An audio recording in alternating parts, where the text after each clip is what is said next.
Posté le 1er mai 2018 20h, une panoramique après sa victoire par 3 buts d'écart en demi-finale aller de la Ligue des Champions, 5-2, Liverpool se déplace au Stadio Olimpico pour y affronter la Roma au match retour ce mercredi. En 1966, la capitale romaine avait été le théâtre d'un improbable match du premier tour de la Coupe des villes de Voire, ex-C3, entre le club de la Louve et Chelsea, vainqueur de l'aller avec 3 buts d'écart 4-1, et qui a été confronté à un improbable calvaire au retour. L'atmosphère s'annonce tendue, rendue encore plus électrique par cette fin de match folle à l'aller qui entretient l'espoir. 3 buts à remonter, voilà l'obstacle auquel fait face la Roma ce mercredi en demi-finale retour de la Ligue des Champions. Le club italien s'était incliné 5-2 à Anfield au match aller, avec 2 buts de l'espoir en fin de rencontre. Comme face au Barça en quart de finale, défaite 4-1 à l'aller, match retour et qualification 3-0 au retour, les joueurs des Eusebio Di Francesco s'appuieront sur la folle ambiance du Stadio Olimpico pour tenter une remontada.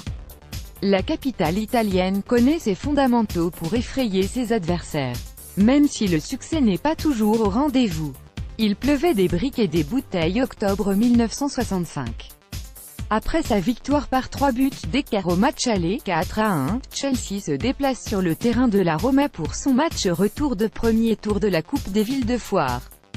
Dans un climat, disons plutôt hostile, nous avions gagné le premier match 4-1 à Stamford Bridge. C'était plutôt un bon match pour moi, se souvient la légende Terry Venable, auteur d'un triplé à l'aller, dans le Daily Mail. Ils nous ont beaucoup bougé et nous avons été réduits à 10 après qu'Eddie McCready a asséné un coup de poing à l'un des joueurs, en guise de représailles. Les spectateurs NDLR ont mis le feu aux poudres en faisant pleuvoir des briques et des bouteilles sur notre entraîneur.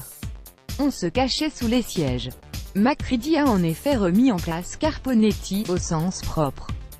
La plus grande performance des Blues demeure sans doute d'avoir su résister à la pression ultime des supporters romains, littéralement en furie, attaquant les joueurs et le staff à coups de briques.